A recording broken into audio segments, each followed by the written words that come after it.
I'll follow the advice of the honourable member and let the honourable minister start again.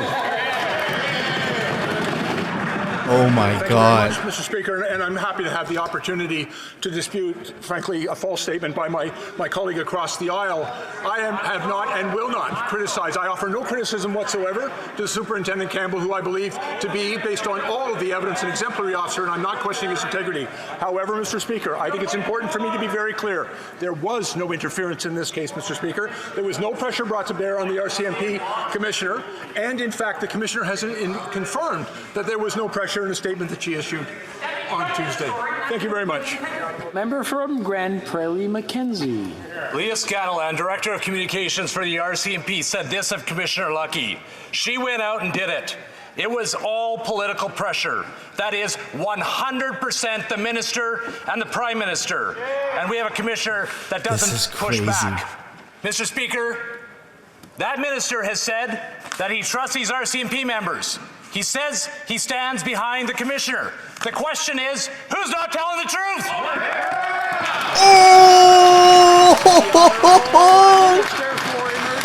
Oh my God. So it's coming down to an RCMP, a reputable RCMP officer's reputation, and this minister and the PM. Oh my God, man. I need some popcorn. I can't believe politics can be this interesting. This is nuts. Oh, okay. Well, like and subscribe if you're watching this, and now we can continue.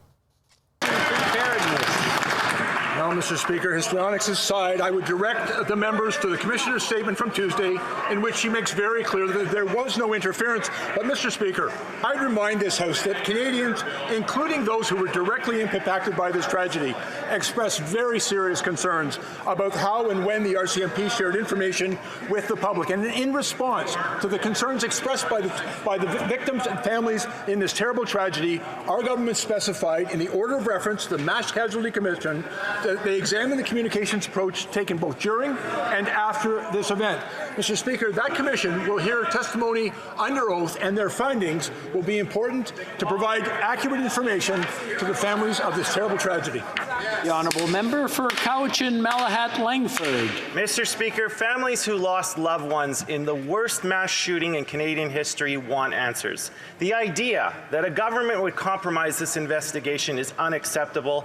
Nova Scotians have suffered enough. There are very serious allegations of interference in the RCMP's investigation for the Liberals' political gain. Now, yesterday, the minister questioned the accuracy of these allegations, but the integrity of the claims is supported by a former RCMP commissioner. Will the minister be transparent in explaining what role the PMO played in this investigation? The Honourable Minister for Emergency Preparedness. Speaker, and I'm happy to have the opportunity to explain to the member. The Prime Minister's office nor the Public Safety Minister's office had any role in interfering or pressuring the RCMP to make any operational decisions with respect to the investigation or in their communications around the investigation. But we did hear very serious criticism and concern by the families of the victims of this terrible tragedy and by Nova Scotians across the province with respect to the communications that took place during this event and after. And it's precisely why we have tasked the Mass Casualty Commission with looking very specifically at the communications that took place both during and after this event, because those families deserve. The honourable member for Vancouver, Kingsway. Mr. Speaker, health experts are raising the alarm. According to the Canadian Medical Association, our healthcare system is collapsing around us. Healthcare workers are dealing with severe burnout and leaving the profession. Patients are being treated in cars, wait months for diagnosis, and are suffering without care. Despite this, the Liberals are missing in action. Will this government call an immediate meeting with provinces and territories to address the healthcare staffing crisis and provide significant, stable, long-term federal funding for healthcare to Canadians? Oh my God, it's happening. The Honourable Minister of Health. Dude, I got goosebumps right now. Oh my God. Spendy P is turning on the Liberals right now. This is happening. The NDP is like, they've switched gears, bro. They've switched gears. They've switched lanes. They've gotten out of the car. They're in a boat. They're against the Liberals. Thank you, Mr. Speaker. I'm delighted to be able to speak to that matter. We have had many discussions and a lot of actions in the last few weeks and months with my colleagues, health ministers. It is true, our healthcare workers are very burdened physically and mentally with COVID-19 and many other serious issues. In fact, Mr. Speaker, I'm speaking again this afternoon with my colleagues, health ministers, on that topic and many others. Thank you. The honourable member for Kitchener-Conestoga. Thank you, Mr. Speaker. While many Canadians struggle with mental health issues, certain groups in Canada are more likely to face disproportionate challenges among accessing mental health supports. Recently, the Minister for Mental Health and Addictions announced $8.6 million to support community-based programs related to mental health promotion. This will increase health equity, help to address the underlying determinants of health, and improve supports. Can the Minister inform this House on the funding our government announced to support the mental health of Canadians? Thank you, Mr. Speaker. Minister for Mental Health. Mr. Speaker, I thank the member for Kitchener-Conestoga for the question and his hard work and advocacy on mental health, but also the importance of music and the arts. We are committed to addressing disparities and promoting positive mental health. This funding has created comprehensive support systems for people in need of them. She looks like she's having a hard time standing. And this is my issue with politics. Look at the President of the United States. He's older than most people's grandfathers.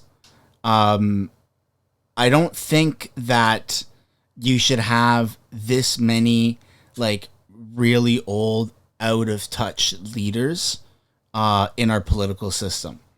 I think it's good to have people in politics that are old because they've been around the block and they understand how things go and there's life experience and things like that. But this lady is like, she looks like the like crazy cat lady that lives in a shack or something. Oh my God, someone just said cat lady in the comments. In these community-led projects that address the mental health of children, youth, refugees and newcomers, and their caregivers, integral in our holistic approach to healing. We will continue to support projects which have the potential to improve health outcomes and which support mental health and address substance use of people across the country. The honourable member for Kenora. Mr. Speaker, at 7.7%, inflation is at there you go. Here you go. Look at this. High. This young man here. Now that is a political person. Look at that. Young, well-dressed, well-spoken. Okay? He's not doing what Jagmeet does. Jagmeet does.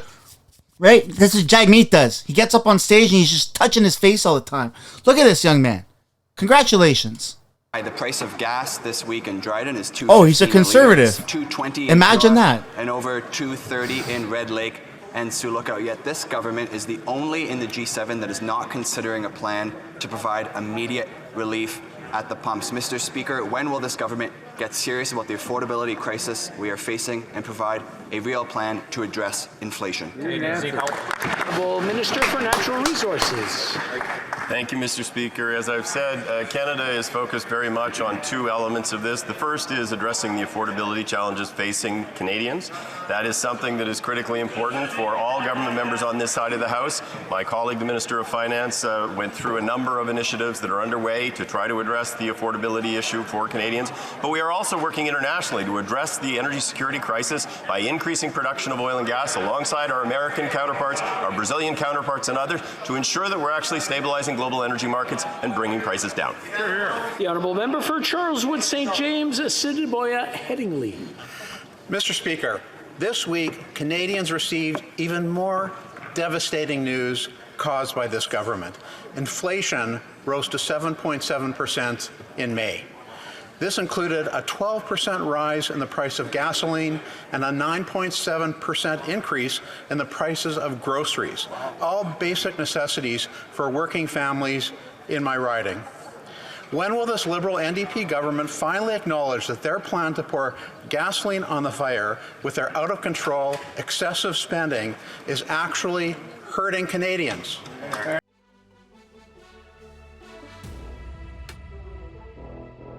Sorry? I thought I was going to make it through this, but I'm not. It hurts.